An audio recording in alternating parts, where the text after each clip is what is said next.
ನಮಸ್ಕಾರ ಸ್ನೇಹಿತರೆ, ಗೃಹಲಕ್ಷ್ಮಿ ಯೋಜನೆಯಲ್ಲಿ 24 ಹಾಗೂ 25ನೇ ಕಂತಿನ ಹಣ ಒಟ್ಟೊಟ್ಟಿಗೆ ರಿಲೀಸ್ ಆಗ್ತಾ ಇದೆ. ಹೌದು, ರಿಲೀಸ್ ಮಾಡದೆ ಬೇರೆ ಆಪ್ಷನ್ನೇ ಇಲ್ಲ ಸರ್ಕಾರಕ್ಕೆ. ಯಾಕಂದರೆ ಕೇವಲ ಒಂದೊಂದು ಕಂತುಗಳನ್ನು ಹಾಕ್ತಾ ಕುಂತ್ರೆ ಸುಮಾರು 6 ಕಂತುಗಳು ಬರಬೇಕಲ್ವಾ. 6 ಕಂತುಗಳನ್ನು ಇವರಿಗೆ ಕ್ಲಿಯರ್ ಮಾಡಲಿಕ್ಕೆ ಆಗೋದಿಲ್ಲ. ಹಾಗಾಗಿ ಇವರು ಸತತವಾಗಿ ಬಿಡುಗಡೆ ಮಾಡಲೇಬೇಕು. ಎಷ್ಟು ಕಂತುಗಳು ಅದಾವೆ ನೋಡಿ, ಆ ಕಂತುಗಳನ್ನು ಕ್ಲಿಯರ್ ಮಾಡಲೇಬೇಕು. ಅದರ ಪೈಕಿ ಈಗ 24 ಹಾಗೂ 25 ಜೊತೆಗೆ ಇನ್ನೂ ಹಲವಾರು ಕಂತುಗಳು ಬರಬೇಕಾಗಿದೆ. ಅದರ ಬಗ್ಗೆ ನಾನು ಕ್ಲಾರಿಟಿ ಕೊಡ್ತೀನಿ. ಸೊ ಮುಖ್ಯವಾಗಿ ಈ 24 ಮತ್ತು 25ನೇ ಕಂತಿನ ಹಣ ಯಾವ ಯಾವ ಜಿಲ್ಲೆಗಳಿಗೆ ಬರ್ತಾ ಇದೆ ಇದನ್ನು ತಿಳ್ಕೊಳ್ಳೋದು ಅತಿ ಅವಶ್ಯಕ ಆಗಿದೆ. ಹೌದು, ನಿನ್ನೆ ಮೊನ್ನೆನೂ ಕೂಡ ಜಮಾ ಆಗಿದೆ. ಹಾಗೆ ಇವತ್ತು ಕೂಡ ಸುಮಾರು 13 ಜಿಲ್ಲೆಗಳಲ್ಲಿರ್ತಕ್ಕಂತಹ ಗೃಹಲಕ್ಷ್ಮಿಯರ ಖಾತೆಗಳಿಗೆ ಈ ದುಡ್ಡು ಜಮಾ ಆಗ್ತಾ ಇದ್ದು, ಬನ್ನಿ ಸ್ನೇಹಿತರೆ, ಸತತವಾಗಿ 2,000 ಮತ್ತು 2,000 ಸುಮಾರು 5,000 ಕೋಟಿಯಷ್ಟು ಫಂಡ್ ರಿಲೀಸ್ ಆಗಿದೆ. ಇದರ ಬಗ್ಗೆ ಎಲ್ಲವೂ ಕೂಡ ತಿಳಿಸಿಕೊಡುವಂತಹ ಪ್ರಯತ್ನ ಮಾಡ್ತೀನಿ. ಆದರೆ ಸ್ನೇಹಿತರೆ, 2 ಲಕ್ಷಕ್ಕಿಂತ ಹೆಚ್ಚಿನ ಗೃಹಲಕ್ಷ್ಮಿಯರಿಗೆ ದುಡ್ಡು ಹೋಗೋದಿಲ್ಲ ಅಂತಲೂ ಕೂಡ ಮಾಹಿತಿ ಸಿಕ್ಕಿರ್ತಕ್ಕಂಥದ್ದು. ಇದಕ್ಕೆ ಕಾರಣ ಏನು ಎಲ್ಲವನ್ನು ಕೂಡ ನಾವು ತಿಳಿತಾ ಹೋಗೋಣ. ತೀರಾ ಇಂಪಾರ್ಟೆಂಟ್ ಮಾಹಿತಿ, ಪ್ರತಿಯೊಬ್ಬರು ಕೂಡ ಮಿಸ್ ಮಾಡದೆ ಈ ಒಂದು ವಿಡಿಯೋನ ಆದಷ್ಟು ಕೊನೆವರೆಗೂ ವಾಚ್ ಮಾಡಿ. ಸ್ನೇಹಿತರೆ, ಈ ಗೃಹಲಕ್ಷ್ಮಿ ಯೋಜನೆಯಲ್ಲಿ ನಿಮಗೆ 6 ಕಂತುಗಳಾದರೂ ಬರಬೇಕಾಗಿದೆ. ಸೊ ಅದರ ಪೈಕಿ ಈಗ 2 ಕಂತುಗಳನ್ನು ಕ್ಲಿಯರ್ ಮಾಡ್ತಾ ಹೋಗೋರಿದ್ದಾರೆ. 2,500 ಕೋಟಿ ಒಂದು ಕಂತಿಗೆ ದುಡ್ಡು ಬೇಕಾಗುತ್ತೆ. ಅಂದರೆ 2,500 ಕೋಟಿ ಈಗ 24ನೇ ಕಂತು ಕ್ಲಿಯರ್ ಆಗುತ್ತೆ.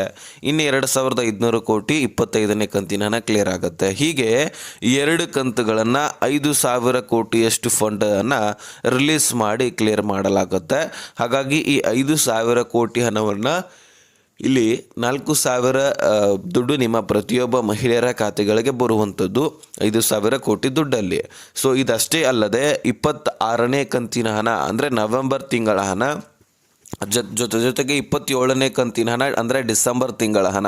ಯಾಕಂದರೆ ಡಿಸೆಂಬರ್ ಮುಗಿದೋಗಿದೆ, ಈ ಡಿಸೆಂಬರ್ ತಿಂಗಳ ಹಣ ಕೂಡ ಬರಬೇಕಲ್ವ. ಸರ್ಕಾರ ಯಾವ ರೀತಿಯಾಗಿ ದುಡ್ಡು ರಿಲೀಸ್ ಮಾಡೋದಂದರೆ, ಸರ್ಕಾರಿ ನೌಕರಸ್ಥರ ವೇತನ ಯಾವ ರೀತಿಯಾಗಿ ದುಡ್ಡು ಜಮಾ ಆಗ್ತಿರತ್ತೆ, ಅದೇ ರೀತಿ ಇಲ್ಲಿ ಗೃಹಲಕ್ಷ್ಮಿಯಲ್ಲಿ ಕೂಡ ದುಡ್ಡು ಕೊಡ್ತಾರಂತೆ. ಅಂದರೆ ಈಗ ಗೃಹಲಕ್ಷ್ಮಿ ಯೋಜನೆಯಲ್ಲಿ ಈಗ ಸರ್ಕಾರಿ ನೌಕರಸ್ಥರ ಉದಾಹರಣೆ ತೆಗೆದುಕೊಳ್ಳೋದಾದರೆ, 1 ತಿಂಗಳು ಪೂರ್ತಿಯಾಗಿ ದುಡಿತಾರೆ ಸರ್ಕಾರಿ ನೌಕರಸ್ಥರು.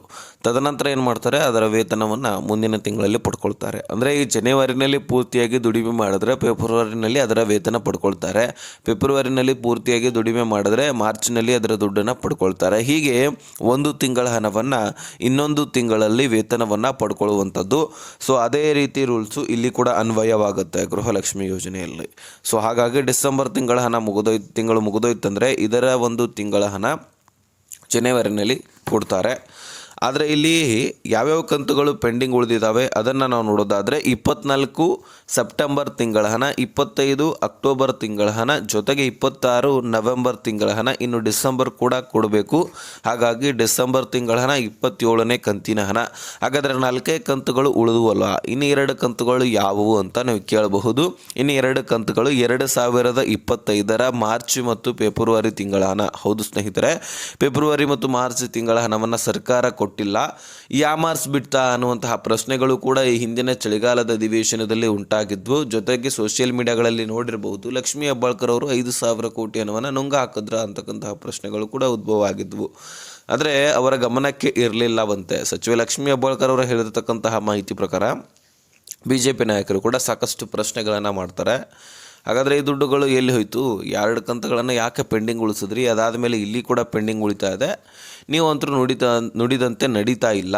ಆದರೆ ನಾವು ನುಡಿದಂತೆ ನಡೀತೀವಿ, ನಾವು ನುಡಿದಂತೆ ನಡೆಯುವ ಸರ್ಕಾರ, ನಾವೆಲ್ಲದರೂ ಕೂಡ ಗೃಹಲಕ್ಷ್ಮಿ ಅಷ್ಟೇ ಅಲ್ಲ ಎಲ್ಲ ಯೋಜನೆಗಳನ್ನು ನಡೆಸ್ತಾ ಹೋಗ್ತೀವಿ, ಇದೆಲ್ಲ ಭರವಸೆ ಕೊಟ್ಟಿದ್ದು ಸುಳ್ಳ. ಮಹಿಳೆಯರಿಗೆ ಈಗ ಒಂದು ಕೊಡ್ತೇವಂತ ಹೇಳಿಬಿಟ್ಟು 1 ತಿಂಗಳದ ಜಮಾ ಮಾಡಿ 2 ತಿಂಗಳದನ್ನು ಪೆಂಡಿಂಗ್ ಉಳಿಸ್ತೀರಿ. ಇದು ಎಷ್ಟರ ಮಟ್ಟಿಗೆ ಸರಿ? ದುಡ್ಡಿಲ್ವಾ ನಿಮ್ಮ ಹತ್ರ? ಅದನ್ನು ಹೇಳಿ ನಾವು ಕೇಳೋದನ್ನೇ ಬಿಟ್ಬಿಡ್ತೀವಿ. ಈ ಎಲ್ಲ ಪ್ರಶ್ನೆಗಳನ್ನು ಹಾಕಿ ಪ್ರೆಷರ್ ಹಾಕಿದ ಮೇಲೆ ಸಚಿವೆ ಲಕ್ಷ್ಮೀ ಹೆಬ್ಬಾಳ್ಕರ್ ಅವರು ಕೂಡ ಕೆಲವೊಂದಿಷ್ಟು ಆಕ್ರೋಶವನ್ನು ವ್ಯಕ್ತಪಡಿಸ್ತಾರೆ.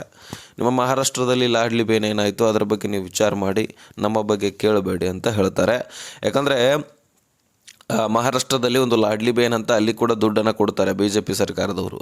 ಆದರೆ ಮಹಾರಾಷ್ಟ್ರದ ಚಳಿಗಾಲದ ಅಧಿವೇಶನದಲ್ಲಿ ವಿರೋಧ ಪಕ್ಷದ ನಾಯಕರು ಅಲ್ಲಿ ಕೇಳಿದ್ರೆ ಬೆಟ್ರು. ಆದರೆ ನಮ್ಮ ರಾಜ್ಯದಲ್ಲಿ ನಮ್ಮ ಕರ್ನಾಟಕದ ಹಿತದ ಬಗ್ಗೆ ಮಾತಾಡಬೇಕಲ್ವ. ಈಗ ಚಳಿಗಾಲದ ಕರ್ನಾಟಕದ ಅಧಿವೇಶನ ನಡೀತಾ ಇದೆ. ನಮ್ಮ ಕರ್ನಾಟಕ ರಾಜ್ಯದಲ್ಲಿ ಅಭಿವೃದ್ಧಿ ಕಾರ್ಯಗಳ ಬಗ್ಗೆ ಚರ್ಚೆ ಆಗಬೇಕು, ಸ್ಕೀಮ್ಸ್ಗಳ ಬಗ್ಗೆ ಚರ್ಚೆ ಆಗಬೇಕು. ಅದನ್ನು ಬಿಟ್ಟು ಈ ಮಹಾರಾಷ್ಟ್ರದ ಬಗ್ಗೆ ಚರ್ಚೆ ಮಾಡಿ ಏನು ಉಪಯೋಗ ಅಂತಲೂ ಕೂಡ ಅಲ್ಲಿ ಬಿ ಜೆ ಪಿ ನಾಯಕರು ಕೂಡ ಟೀಕಿಸ್ತಾರೆ. ಸದ್ಯಕ್ಕೆ ಸಚಿವೆ ಲಕ್ಷ್ಮೀ ಹೆಬ್ಬಾಳ್ಕರ್ ಅವರ ಗಮನಕ್ಕೆ ಅದು ಬರುತ್ತೆ. 2 ಕಂತುಗಳು ಪೆಂಡಿಂಗ್ ಉಳಿದಿದ್ದರ ಬಗ್ಗೆ ಮಾಹಿತಿ ಸಿಗುತ್ತೆ.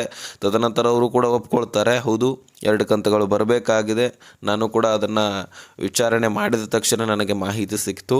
ಸೊ 2 ಕಂತುಗಳನ್ನು ನಾನು ಮುಂದಿನ ದಿನಗಳಲ್ಲಿ ಸರಿಪಡಿಸ್ತೇನೆ ಅಂತಕ್ಕಂತಹ ಭರವಸೆಯನ್ನು ಕೊಟ್ಟು ನನ್ನ ಮಾತಿನಿಂದ ಯಾರಿಗಾದರೂ ಬೇಜಾರಾಗಿದ್ದರೆ ಕ್ಷಮಿಸಿ ಅಂತಲೂ ಕೂಡ ಕೇಳಿದ್ದಾರೆ. ಹೌದು ಸ್ನೇಹಿತರೆ, ಈ 2 ಕಂತುಗಳನ್ನು ಈಗ ಸಚಿವೆ ಲಕ್ಷ್ಮೀ ಹೆಬ್ಬಾಳ್ಕರ್ ಅವರು ಕೊಡ್ತೇವೆ ಅಂತ ಹೇಳಿದ್ದು. ಹಾಗಾಗಿ ನಿಮಗೆ ಈ 4 ಕಂತುಗಳ ಜೊತೆಗೆ ಆ 2 ಕಂತುಗಳು ಕೂಡ ಬರುತ್ತೆ. ಹೀಗಾಗಿ 6 ಕಂತುಗಳು 12,000 ದುಡ್ಡು ಜಮಾ ಆಗುತ್ತೆ. ಅದರಲ್ಲಿ ಈಗ 2,000 ಮತ್ತು 2,000 ಅಂದರೆ 5,000 ಕೋಟಿ ಹಣ, 4,000 ದುಡ್ಡು ನಿಮಗೆ ಈಗ ರಿಲೀಸ್ ಆಗ್ತಾನೆ ಇದೆ. ಈಗ ಜಮಾ ಆಗಲಿಕ್ಕೆ ಪ್ರಾರಂಭ ಆಲ್ರೆಡಿ ಆಗಿದೆ. ಅದರಲ್ಲಿ ಬೆಂಗಳೂರು ಗ್ರಾಮಾಂತರ, ಬೆಂಗಳೂರು ನಗರ, ಧಾರವಾಡ, ಯಾದಗಿರಿ, ಬೆಳಗಾವಿ, ವಿಜಯನಗರ, ಉತ್ತರ ಕನ್ನಡ, ದಕ್ಷಿಣ ಕನ್ನಡ, ದಾವಣಗೆರೆ, ಉಡುಪಿ, ತುಮಕೂರು, ಚಿತ್ರದುರ್ಗ, ಚಿಕ್ಕಮಗಳೂರು, ಶಿವಮೊಗ್ಗ, ರಾಯಚೂರು, ಯಾದಗಿರಿ, ಬೀದರ, ಅದೇ ರೀತಿಯಾಗಿ ಕೊಪ್ಪಳ, ಮಂಡ್ಯ, ಈ ಹಾಸನ, ಈ ಎಲ್ಲ ಜಿಲ್ಲೆಗಳಲ್ಲಿ ಇರತಕ್ಕಂತಹ ಗೃಹಲಕ್ಷ್ಮಿಯರ ಖಾತೆಗಳಿಗೆ ಜಮಾ ಆಗ್ತಾ ಇದೆ. ಹೌದು ಸ್ನೇಹಿತರೆ, ಇನ್ನು ಸ್ಪೀಡಾಗಿಯೇ ಜಮಾ ಆಗುವಂತಹ ಸಾಧ್ಯತೆ ಇದೆ. ಹೌದು, ಈಗ ಸದ್ಯಕ್ಕೆ ತಾಂತ್ರಿಕ ದೋಷ ಆಗತ್ತಾ ಅಂತ ಹೇಳ್ಬಿಟ್ಟು ಸ್ಲೋ ಆಗಿನೇ ಹಂತವಾಗಿಯೇ ರಿಲೀಸ್ ಮಾಡ್ತಾಯಿದ್ರು. ಆದರೆ ಈಗ ಯಾವುದೇ ರೀತಿ ತಾಂತ್ರಿಕ ದೋಷಗಳು ಕಂಡು ಬಂದಿಲ್ಲ. ಹಾಗಾಗಿ ವರಿ ಮಾಡ್ಕೊಳ್ಳುವಂತಹ ಅವಶ್ಯಕತೆ ಇಲ್ಲ. ಸೊ ಇನ್ಮೇಲಿಂದ ನಿಮಗೆ ಸ್ಪೀಡಾಗಿಯೇ ಜಮಾ ಆಗುತ್ತೆ. ಸೊ ಯಾರ್ಯಾರು ಈಗ ಕಾಯ್ತಾ ಇದ್ರಿ ಇಂದು ಜಮಾ ಆಗುತ್ತೆ, ನಾಳೆ ಜಮಾ ಆಗುತ್ತೆ ಅಂತ ತಲೆ ಕೆಡಿಸ್ಕೊಳ್ಬೇಡಿ. ಡೆಫಿನೆಟ್ಲಿ ನಿಮ್ಮ ಖಾತೆಗಳಿಗೆ ನಿಮ್ಮ ದುಡ್ಡು ಬಂದೇ ಬರುತ್ತೆ ಅಂತ ಸಚಿವೆ ಲಕ್ಷ್ಮೀ ಹೆಬ್ಬಾಳ್ಕರ್ ಅವರು ಭರವಸೆಯನ್ನು ಕೊಟ್ಟಿದ್ದಾರೆ. ಆದರೆ ಸುಮಾರು 2 ಲಕ್ಷಕ್ಕಿಂತ ಹೆಚ್ಚಿನ ಗೃಹಲಕ್ಷ್ಮಿಯರಿಗೆ ದುಡ್ಡು ಜಮಾ ಆಗೋದಿಲ್ಲ ಅಂತ ಮಾಹಿತಿ ಬಂದಿರತಕ್ಕಂಥದ್ದು. ಅದರಲ್ಲಿ ಸ್ನೇಹಿತರೆ, ಈಗ ವೈಟ್ ಬೋರ್ಡ್ ಕಾರ್ ಅಂತೂ ಮತ್ತಷ್ಟು ಕೆಲವೊಂದಷ್ಟು ಜನ ಅಂದರೆ ಖರೀದಿ ಮಾಡಿದಾರಂತೆ. ಅಂದರೆ ವೈಟ್ ಬೋರ್ಡ್ ಕಾರ್ ಅಂದರೆ ಈಗ ಮನೆಯ ಬಳಕೆಗೋಸ್ಕರ ಯೂಸ್ ಮಾಡ್ತಾ ಇರ್ತೀರಿ. ಯೆಲ್ಲೋ ಬೋರ್ಡ್ ಕಾರ್ ಅಂತ ಇರುತ್ತೆ, ಅದು ನಿಮ್ಮ ಉದ್ಯೋಗಕ್ಕೋಸ್ಕರ ಯೂಸ್ ಮಾಡ್ತಾ ಇರ್ತೀರಿ. ಹೀಗೆ 4 ವೀಲರ್ ವಾಹನಗಳನ್ನು ನೀವು ಬಳಕೆ ಮಾಡ್ತಾ ಇದ್ದರೆ ನಿಮ್ಮ ರೇಷನ್ ಕಾರ್ಡ್ಗಳು ಕೂಡ ರದ್ದು ಆಗುವಂಥದ್ದು. ಇನ್ನು ಬಹಳಷ್ಟು ಜನರು ಮತ್ತೆ ಒಂದೇ ಮನೆಯಲ್ಲಿ 2 3 ರೇಷನ್ಸ್ ಕಾರ್ಡ್ಗಳು ಇದ್ದಂಥವರು ಸಿಕ್ಕಿಬಿದ್ದಿದ್ದಾರೆ. ಹಾಗಾಗಿ ಒಂದು ಮುಖ್ಯವಾದ ಹಿರಿಯರ ರೇಷನ್ಸ್ ಕಾರ್ಡ್ಗಳಿಗೆ ದುಡ್ಡು ಜಮಾ ಆಗುತ್ತೆ. ಉಳಿದಂತಹ 2 ರೇಷನ್ಸ್ ಕಾರ್ಡ್ಗಳಿಗೆ ದುಡ್ಡು ಬರೋದಿಲ್ಲ ಅಂತ ಇಲ್ಲಿ ಮಾಹಿತಿ ದೊರಕಿರತಕ್ಕಂಥದ್ದು. ಹೌದು ಸ್ನೇಹಿತರೆ, ಈ 1 ರೇಷನ್ ಕಾರ್ಡ್ಗಳಿಗೆ ದುಡ್ಡು ಜಮಾ ಆಗೋದು ಫಿಕ್ಸು. ಆದರೆ ಉಳಿದಂತಹ 2 ರೇಷನ್ಸ್ ಕಾರ್ಡ್ಗಳಿಗೆ ದುಡ್ಡೇ ಬರೋದಿಲ್ಲ ಅಂತ ಇಲ್ಲಿ ಸರ್ಕಾರವೇ ಮಾಹಿತಿಯನ್ನು ತಿಳಿಸಿದೆ. ಸೊ ಹಾಗಾದರೆ ಸ್ನೇಹಿತರೆ, ನಿಮ್ಮಲ್ಲಿ ಕೂಡ 2 3 ರೇಷನ್ಸ್ ಕಾರ್ಡ್ಗಳಿದ್ದರೆ ಒಂದೇ ರೇಷನ್ ಕಾರ್ಡ್ನಲ್ಲಿ ಹೆಸರನ್ನು ಸೇರ್ಪಡೆ ಮಾಡ್ಕೊಳ್ಳಿ. ಇಲ್ಲ ಅಂದರೆ ಸಿಗುವಂತಹ ಅಕ್ಕಿ ಕೂಡ ಸಿಗೋದಿಲ್ಲ, ಪೂರ್ತಿಯಾಗಿ ರೇಷನ್ ಕಾರ್ಡ್ ರದ್ದಾಗುತ್ತೆ. ನೆಕ್ಸ್ಟು ದೊಡ್ಡ ಒಂದು ಹಳೆಯ ರೇಷನ್ ಕಾರ್ಡ್ನಲ್ಲಿ ಯಾರ ಹೆಸರಿರುತ್ತೆ ಅವ್ರಿಗೆ ಮಾತ್ರ ರೇಷನ್ ಸಿಗುವಂಥದ್ದು, ಅವರಿಗೆ ಮಾತ್ರ ಗೃಹಲಕ್ಷ್ಮಿ ದುಡ್ಡು ಸಿಗುವಂಥದ್ದು. ಸೊ ಈ ರೀತಿ ಹೊಸ ಮತ್ತೆ ರೂಲ್ಸ್ಗಳನ್ನು ಅಳವಡಿಸಿ ನಿಮ್ಮ ರೇಷನ್ಸ್ ಕಾರ್ಡ್ಗಳು ರದ್ದು ಮಾಡ್ತಾ ಇದ್ದಾರೆ.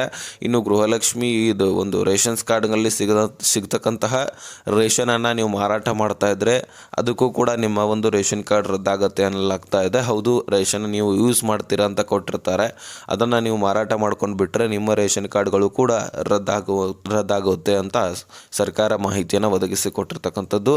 ಸೊ ನೋಡಿ, ಹೀಗೆ ಹಲವಾರು ರೂಲ್ಸ್ಗಳನ್ನು ಮೇಲಿಂದ ಮೇಲೆ ತರ್ತಾನೆ ಇರುತ್ತೆ. ನಿಮ್ಮ ರೇಷನ್ ಕಾರ್ಡನ್ನು ರದ್ದು ಮಾಡ್ತಾ ಇರುತ್ತೆ. ಯಾಕಂದರೆ ಎಷ್ಟು ರೇಷನ್ಸ್ ಕಾರ್ಡ್ಗಳು ರದ್ದಾಗುತ್ತಾವೋ ಅಷ್ಟು ಸರ್ಕಾರಕ್ಕೆ ಒಳ್ಳೆಯದು, ಯಾಕಂದ್ರೆ ಅಷ್ಟು ದುಡ್ಡು ಉಳಿಯುತ್ತೆ. ಹಾಗಾಗಿ ನಿಮ್ಮ ರೇಷನ್ ಕಾರ್ಡ್ ಉಳಿಬೇಕಾ ಬೇಡವಾ ಅಂತ ನೀವೇ ವಿಚಾರ ಮಾಡಿ. ಸೊ ಈ ವಿಷಯ ನಿಮಗೆ ಅರ್ಥ ಆಗಿದ್ದಲ್ಲಿ ನೆಕ್ಸ್ಟ್ ಮಾಹಿತಿ ಒಂದು ಸಿಗೋಣ. ಅಲ್ಲಿ ಬಾಯ್ ಬಿಟ್ಟಿರಿ ಫ್ರೆಂಡ್ಸ್.